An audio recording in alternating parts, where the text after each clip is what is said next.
Dame Priti Patel, Britain's former Home Secretary, made a striking admission.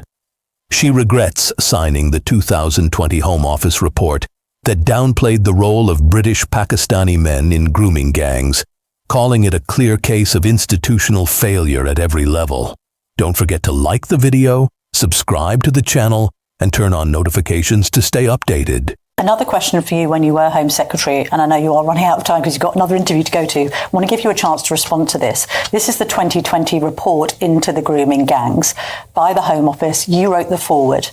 It quite preposterously concluded that there was not a disproportionate overrepresentation of British Pakistanis. So off the back of that report, I set up something called the External Reference Group that looked into the characteristics, the nationalities and the origins of those that were involved in the grooming gangs. We call it grooming gangs now, but it was a range of activity, basically, criminal activity against girls. And actually, I worked with the likes of Sarah Champion and brought in others on that work.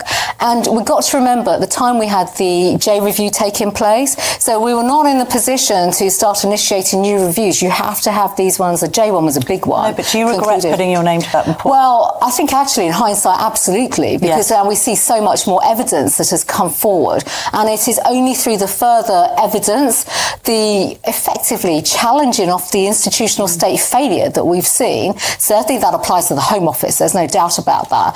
That applies to social services around the country. It applies to health services around the country. Definitely applies to local government and local government leaders as well. So the answer to that question is yes. And there should have been so much more that took place in the past, not just to have stopped this, but to fast track prosecutions and for the state, parts of the state to stop facilitating, I think, and covering up some of the things that went on. Let's talk about that very briefly, Whitehall, because this week Dominic Cummings and Michael Gove was the former Education Secretary, Cummings was his special advisor, both said that they felt that Whitehall officials pushed back. They pushed back and actually tried to injunct Andrew Norfolk when he wanted to expose everything in the Times in 2011.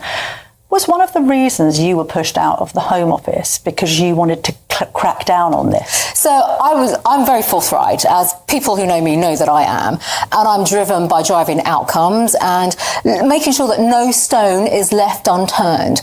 And on this in particular, absolutely. I look back and I know that I did a lot of scrutiny, asked all the right questions, probably made a lot of people feel very uncomfortable. I know there are officials in my department that felt very uncomfortable with my line of probing, my line of questioning. Did they push back and try and cover things up? I think absolutely. Wow. There's no question about that. So this inquiry has to look at the politicians, but it also has to look at the civil servants. So I think this inquiry is everyone in Whitehall. It's everyone. It's about institutional state failure. Camilla, this is institutional state failure at every single level. I'm very happy to participate in the inquiry and share what I knew, the questions that I put forward, but also the challenges that I had to put forward in the system and where we weren't getting answers. And by the way, that wasn't just in the Home Office. That was in local councils, the NHS. I remember visiting Sarah Champion's constituency, and I think we were both pretty horrified and gobsmacked by the non-answers we were getting. And I will say this, probably the level of indifference we were receiving to our line of questioning.